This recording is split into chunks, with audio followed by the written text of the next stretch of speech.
투자는 민첩한 여우처럼. 안녕하세요, 샌드폭스입니다. 자, 이번 시간 주간 이슈 체크와 함께 금값 매크로 차트 분석까지 함께 해보도록 하겠습니다.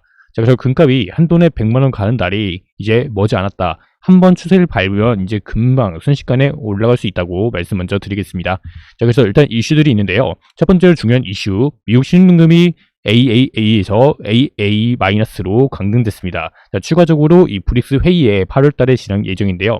자, 이 회의 안건이 이제 달러에 대한 패권에 대항하기 위해서 이 브릭스 국가들의 CBDC 이런 디지털 통화를 반영하겠다라고 이렇게 지금 이런 부분에서 진행 예정되어 있습니다. 이 사우디 원유 100만 배럴 감산 소식이 있고요. 다음으로 우크라이나 곡물 10만 톤이 증발했다는 소식. 그래서 이 지금 식량이 굉장히 중요해진 시대에서 지금 단기적으로 이게 식량이 감소하고 있다라고 말씀드린 거고요. 그래서 지금 현재 이 국내 시장에서는 국내 수출과 수입이 모두 감소하고 있습니다. 자, 이런 과정 속에서 무역 수지는 흑자가 나타났다는데, 자, 이게 어느 정도 이면이 있는 거죠. 그래서 이게 좋은 현상은 아니다라고 보고 있습니다. 자, 그걸 하나씩 먼저 살펴보고 그 다음에 차트 분석으로 넘어가도록 하겠습니다.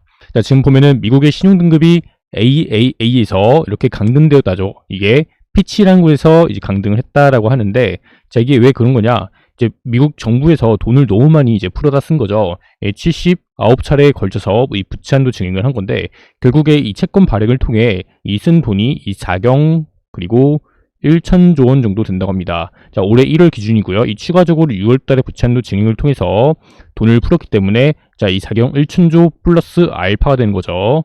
그래서 이렇게 너무 많은 돈을 풀어다 쓰다 보니까 이제는 어떤 현상이 발생되냐, 이 물가가 올라가는 이제 인플레이션이 발생되는 겁니다. 자, 이런 과정 속에서 이 금리는 올라가는데, 금리가 올라갈수록 기존에 저금리에서 돈을 빌려 썼던 곳에서 이런 문제들이 발생되고 있는 것이죠.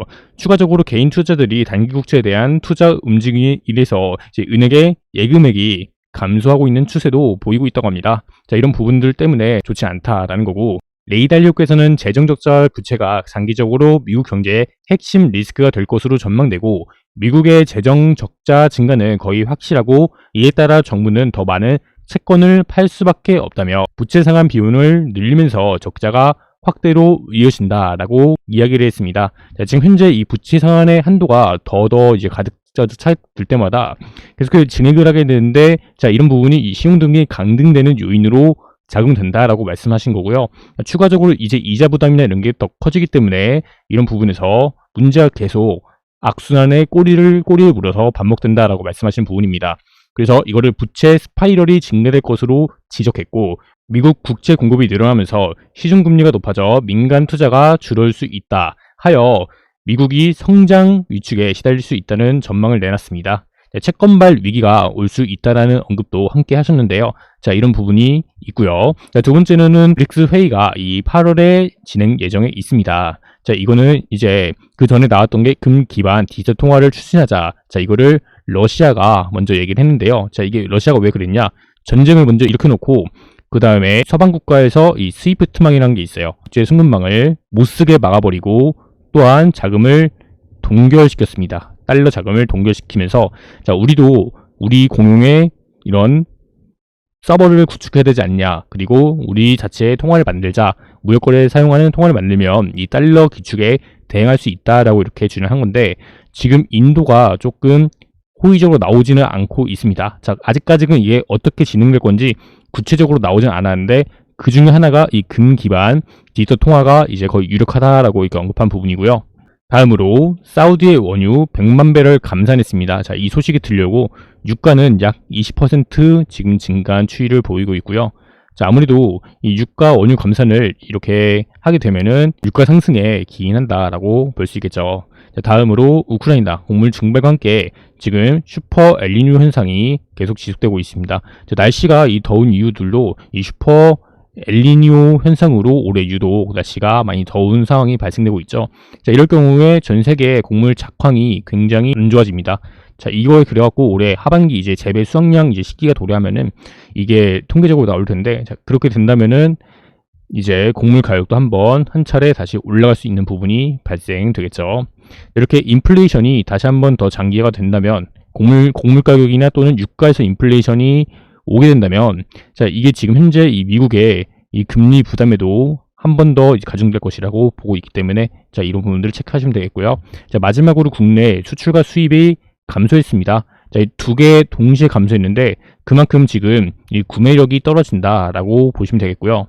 이 구매력이 떨어진다라는 거는 지금 무역수지 흑자가 났다고 해도 썩 좋은 상황 아닙니다. 게다가 지금 한은에서 기준금리를 이번에 또 동결하는 바람에 미국과의 금리차가 2%가 지금 나게 됩니다. 자, 이럴 경우에 원달러율이 상승할 수 있다라는 점 말씀드리고요. 자, 금 가격은 실물 금 가격은 결국에 선물 차트, 이 미국 달러를 기반으로 한 선물 차트이기 때문에 이게 달러가 상승하면은 금 가격 상승에도 영향을 미치게 됩니다. 그래서 금 가격이 한번 순식간에 오를 수 있다라는 거고요. 지금 차트 분석하겠습니다. 지금 금 가격 일봉으로 봤을 때 현재 이 채널을 그리면서 계속해서 가격 방어를 해주고 있어요. 자, 그리고 이번에 월봉이 바뀌면서 월물 바뀌면서 갭상승으로 올라갔어요. 올라간 부분이 있는데 자, 이 부분이 저항으로 바뀌면서 이제 하방 갭을 한번 메워주고 자, 시작한 모습입니다. 그래서 일단은 추세 자체는 아직 살아있고 이 단기적인 일봉 하루하루의 변동성에서 이 떨어지는 파동이 나온다고 해갖고 크게 걱정하실 필요는 없습니다. 결국에 이게 상승과 하락을 반복하면서 이렇게 올라가는 패턴이 나오다가 한번 이렇게 슈팅이 나올 거예요. 자, 그때 슈팅이 나오면 이번에 금 가격이 조금 더 높게 상승할 겁니다. 자, 이전에 형성되어 있던 그 가격을 충분히 돌파할 것으로 보여지고요. 그래서 이 실물 금이 굉장히 중요해진 시대라고 보시면 되겠습니다. 자, 두 번, 세 번 강조해서 말씀드리겠습니다. 다음으로 은 차트입니다. 커머셜 스랍들러의 숏포지션 물량이 소폭 줄어든 모습이고요. 자, 마찬가지로 이거는 금보다는 변동성이 한 더 커요. 한 2배에서 한 3배 정도 변동성이 크기 때문에 은은 조금 더 금가격이 올라가면은 더 크게 오를 수 있는 부분도 있다. 자, 그래서 금가격이 위아래로 등락하는 과정 속에서 은가격은 더 큰 이 레벨로 해갖고 등락하고 있어요. 자, 은도 마찬가지로 이 상승 채널 속에서 가격은 움직이고 있고, 그리고 이때 제가 처음 분석했던 시기보다 훨씬 더 높은 레벨에서 가격이 진행되고 있습니다. 아마 이렇게 계단식의 흐름을 보여주다가 은 가격도 한번 크게 슈팅하면은 그때는 은 가격도 이제 한 20만원씩은 1kg 바가 더 높게 올라갈 수 있습니다. 자, 그래서 20만원 뿐만 아니라 이 구간 돌파와 동시에 달러 환율도 급등이 일어나게 된다면 더 플러스 알파가 되는 거겠죠. 그래서 아마 이 구간이 이제 돌파하고 이 흐름만 만들어진다면 그때부터는 이제 쭉쭉쭉 올라갑니다. 자, 매일매일 이렇게 시세가 올라가는 현상들도 보실 수가 있겠고요. 그리고 지금부터 이제 준비하는 게 아직 늦지 않았다고 말씀드리겠습니다. 이거 원달러 차트입니다. 지금 이 원달러 굉장히 중요하죠. 자, 이거 보면은 원달러가 지금 현재 일단은 흐름이 하락 채널 속에서 가격이 움직이고 있어요. 그 와중에서 한번 반등이 일어난 거고요.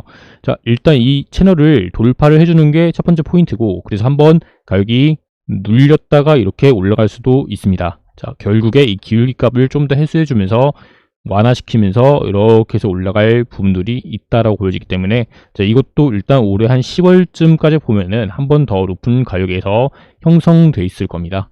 그래서 원달러율 장기 차트 보면은 이때 IMF 때고 이때 금융위기 때고, 자, 지금은 좀 더 장기적에서 오는 이 디레버리징 과정에서 오는 이런 이제 위기가 발생될 거고, 그래서 미국 상업용 부동산 여기서 문제가 발생될 것으로 이제 레이 달리오께서 말씀하셨어요. 그래서 만약 이 부분에서 문제가 터질 경우에 이제 돈 발행을 통해서 위기를 막는 과정에서, 자, 우리나라는 이제 미국보다 더 취약하게 되기 때문에 우리나라도 마찬가지로 이 부동산 뿐만 아니라 이런 대출 문제가 좀 많이 있죠. 이 GDP 대비 100%가 되고 부동산 포함하면 한 150% 정도 된다고 합니다. 자, OECD 회원국 중에서 한 1위에서 한 2위 정도 되는 이 부채 GDP 대비 부채 비율인 거죠. 그래서 이게 원달러율도 더 크게 올라갈 수 있습니다. 그래서 이 구간까지는 한번 일단 올라갈 것으로 보이고 있기 때문에 조금 장기적인 흐름이에요. 이거는 당장 온다라는 건 아니기 때문에 지금부터 대비하시면 되겠습니다. 자, 이렇게 해서 이번 시간에도 주간 시황 분석 해본 시간이었는데요. 자, 좋아요 한 번씩 눌러주시고 구독 눌러주시고 이어서 소식 받아보시면 되겠습니다. 감사합니다.